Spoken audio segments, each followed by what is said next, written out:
What a place to make some money trading the market, out on a bike ride and enjoying the locals. Fantastic.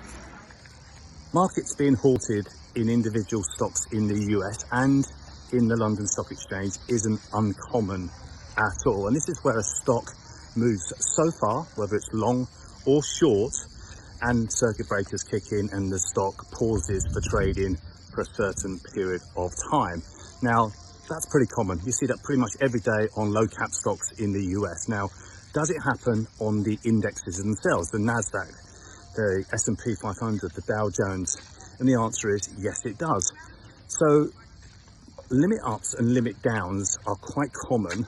They used to be incredibly common in the grains markets, soybeans, wheat and corn, where weather conditions would impact crops and these grains prices would shoot up extremely high, and then they would just halt the price to everyone to calm down trading. And that's what it really is.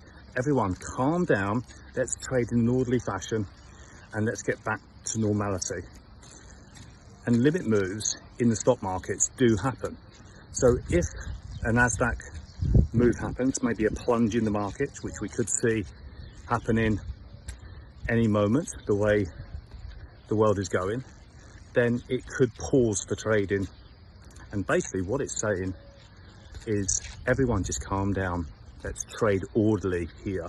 Let's get our heads together, because prices are extremely volatile, and we don't want to see a market plunge really, unless you're pretty much short the markets, where you're going to make some serious money to the downside if you are shorting.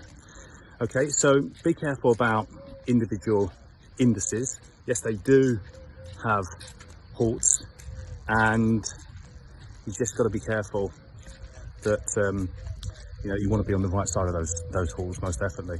Now, if you're trading the grains, which I swing trade, I'm in long soybeans at the moment. If that starts pushing up and I'm long, and it starts to push higher dramatically and it has a halt, stops trading, I can't get out the trade.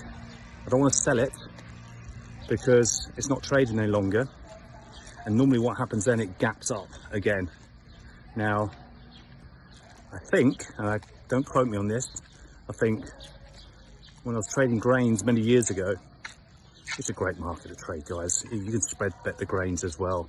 Soybeans, wheat and corn. I think it was 5 days, consecutive 5 days, that the grains market gapped up.